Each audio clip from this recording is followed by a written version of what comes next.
What's up? It's Deborah. Happy Sunday to you.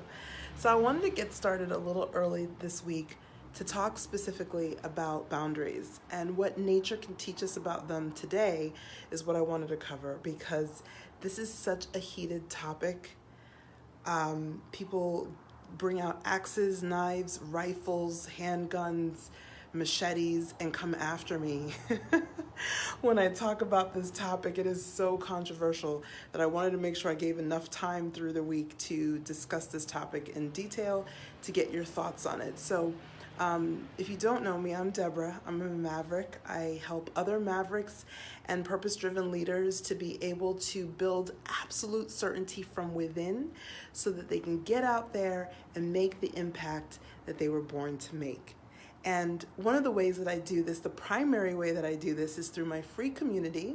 The link is in the description. So if you haven't joined us, go ahead and join us. Particularly this week, I'm going to be talking on Wednesday about this topic of releasing boundaries. And I'm going to share a very powerful tool I've been teaching for several years now for being able to do this in a way that's congruent.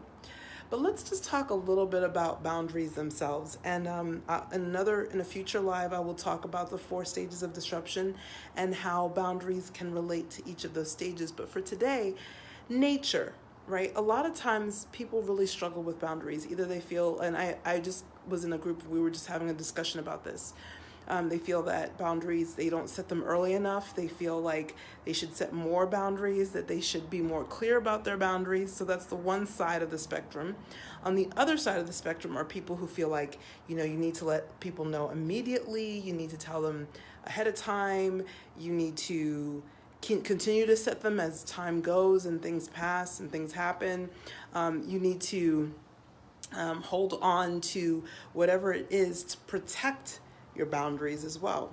So this is another aspect I have, and I find that a lot of times people feel like it's something that's necessary to have a healthy relationship and to just have a healthy life. And people are very, it's one of those topics, it's like abuse. It's such a topic where people just, all their judgments come up. So, like I said, I'm going to do my best to give enough time for you to have some discussion about this today. But what I wanted to say about boundaries in terms of what happens with nature is that, well, think about it. You'll have this nice concrete sidewalk, all laid out, cement, or maybe it's pavement on the road. And then after years, what do you start seeing? Weeds popping up in cracks, right? What does nature do with man-made boundaries? Whether it's laid concrete road or a cement wall, what do you see after some time? You see some vines starting to pop up, some moss. If you think about it, nature always craps on man-made boundaries, which is why we have to, quote unquote, maintain them, because nature is always breaking them down. I want you to really think about that for a moment, okay?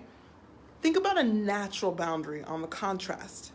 What does a natural boundary look like? A natural boundary could be the edge of a forest, or a beach, right?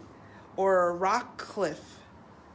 What's the difference between a natural boundary and a man-made boundary? I want you to really think about this topic. Really just absorb and digest that concept. If you notice, natural boundaries tend to not be rigid. They're not like cut and dry. There's a space for transition, for things to come and go. Think about a beach or an ocean. Do you notice how, depending on what time of the year it is or time of day it is, the tide, the beach's location will move. Sometimes it'll be closer to a land spot mark, and sometimes it'll be way further out, right? Natural boundaries are not rigid. They're flexible, they're dynamic, they move. And nature craps on man-made boundaries all the time. So I just want you to think about that. We'll return tomorrow, talk a little bit more about the nature of natural boundaries versus man-made boundaries, and what this has to do with you setting boundaries in your relationships, in your leadership, in your business, in your life, and what exactly you need to know and what may be hurting you more than helping you in reaching your goals. Okay, so that's it for today. I'm looking forward to seeing your comments, and if you like this video, go ahead and hit the like button. If you know somebody who could benefit from it, go ahead and hit the share, and look forward to seeing you in our community. Much love. Bye.